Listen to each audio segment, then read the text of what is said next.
আৰু তেতিয়া যেতিয়া সম্প্ৰদান কৰিলোঁ বুলি কোৱাৰ লগে লগে মানে একো হাতখন যাব ওপৰত দিব দেই আলুকেইটা লগাই দিম অলপ পিছত লগাই দিম দেই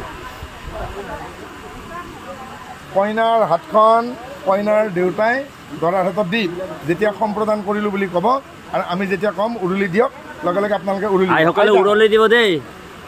এতিয়া হোৱা নাই যেতিয়া আমি ক'ম কইনাৰ দেউতাই শুনি লওক কইনাৰ দেউতাই যেতিয়া সম্প্ৰদান কৰিলোঁ বুলি শব্দটো ক'ব হাতখন দৰাৰ হাতত কইনাৰ হাতখন লগাই দিব আৰু তেতিয়া সম্প্ৰদান কৰিবলৈকে বাপসকলে হৰিধনী ক'ব আপোনালোকে উৰুলি দিব এতিয়া ধৰণী ৰাজবাবে কওক হে সুধীসকল হে বৈষ্ণৱবৃন্দ আজি 576 শংকৰাব্দ বৰ্ষৰ জেঠ মাহৰ অষ্টাদশ দিৱস এই পবিত্ৰ দিনত পবিত্ৰ ক্ষণত অসম ৰাজ্যৰ পূব প্ৰান্তৰ তেজপুৰ জিলাৰ অন্তৰ্গত ঢেকীয়াজুলি নগৰৰ তামুলী পথত অৱস্থিত আমাৰ স্বগৃহৰ বিবাহ মণ্ডপত ভকত ভাগৱতৰ সাক্ষাতত ব্ৰাহ্ম বিবাহ প্ৰথাৰে আমাৰ মৰমৰ কন্যা শ্ৰীমতী অনন্যা আইতিক যোৰহাট জিলাৰ মিলন নগৰ নিবাসী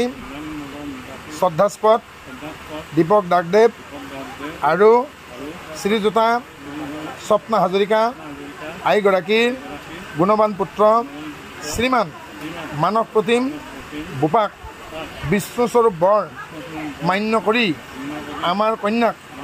সম্প্ৰদান কৰিলোঁ হাতখন লগাই দিয়ক আইসকলে উৰি লওক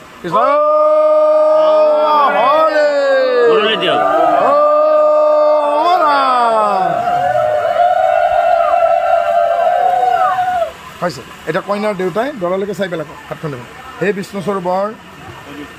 ধৰ্ম অৰ্থ কাম মুখ্য এই চতুৰ্বৰ্গ সাধনত জীৱনত সহায়ক হ'বলৈ আমাৰ কন্যাক তোমালৈ সম্প্ৰদান কৰা হ'ল তুমি শুদ্ধ চিত্তে গ্ৰহণ কৰি এওঁক ধৰ্মপত্নীৰ মৰ্যাদা দি আমাক আৰু নিজেও কৃতাৰ্থ হ'বা হৰি না দেউতা হাতখন এৰি দিয়ক এতিয়া দৰা এতিয়া হাতখন এনেকৈ ধৰে কইনালৈকে চাই পেলাই মইনা এইফালে চাবা দেই দৰাই কওঁ হে আয়ুষ্মতী ধৰ্ম অৰ্থ কাম মুখ্য এই চতুৰ্বৰ্গ সাধনত মই তোমাক জীৱনত সাৰথি কৰিম আজিৰ পৰা তুমি মোৰ সহধৰ্মিনী হ'বা হৰি না হাতখন এৰি দিয়া দুই নমস্কাৰ কৰা দিওঁ